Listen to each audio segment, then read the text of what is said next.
pour ça, pour quelques secondes de frisson, c'est une semaine de préparation pour l'équipe de Philippe Le Breton. Cette scène, vous pourriez la retrouver dans un film avec des voitures reçues au contrôle technique, car pour les répétitions, ces vieilles carcasses suffisent à faire le spectacle. Une fois peintes, munies de harnais de sécurité adaptés à la circonstance, réservoir d'essence supprimé, volant soudé, les préparatifs font place à l'action.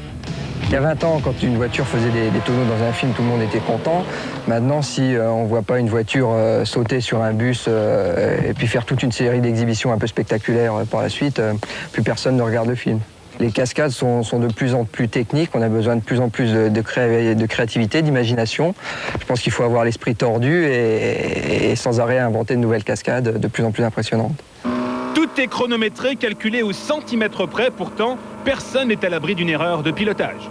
On a toujours un petit risque, ouais, sinon on ne serait pas des cascadeurs. Mais en règle générale, à part se casser un ongle ou avoir une petite égratignure, on n'a jamais eu trop de pépins. À Saint-Benoît, dans la Meuse, les accidents sont plus fréquents qu'ailleurs. Ils sont aussi beaucoup plus impressionnants, mais ils ne font jamais de dégâts corporels.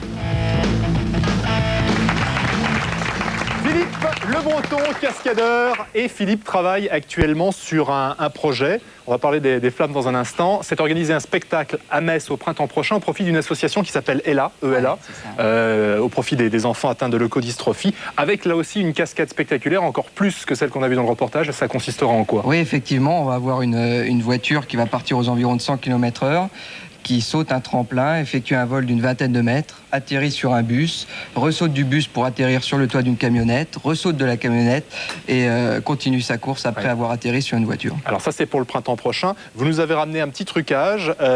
C'est une installation avec des flammes qui est utilisée dans quelles circonstances pendant les films, pendant les tournages? On utilise ça au cinéma, à la télévision ou au théâtre en intérieur pour simuler les incendies.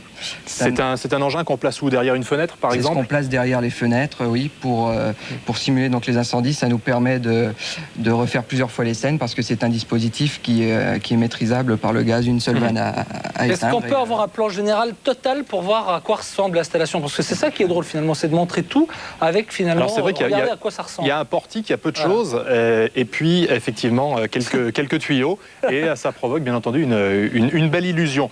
Quelques mois, quelques années de carrière déjà, des fractures, des pansements, des plaies, des muscles froissés? Pour l'instant, une seule côte cassée, comme je vous l'ai dit la dernière fois, mais depuis, toujours rien, on touche du bois. Eh bien, on vous souhaite une belle réussite dans votre carrière. Merci beaucoup. Merci. Merci. Merci.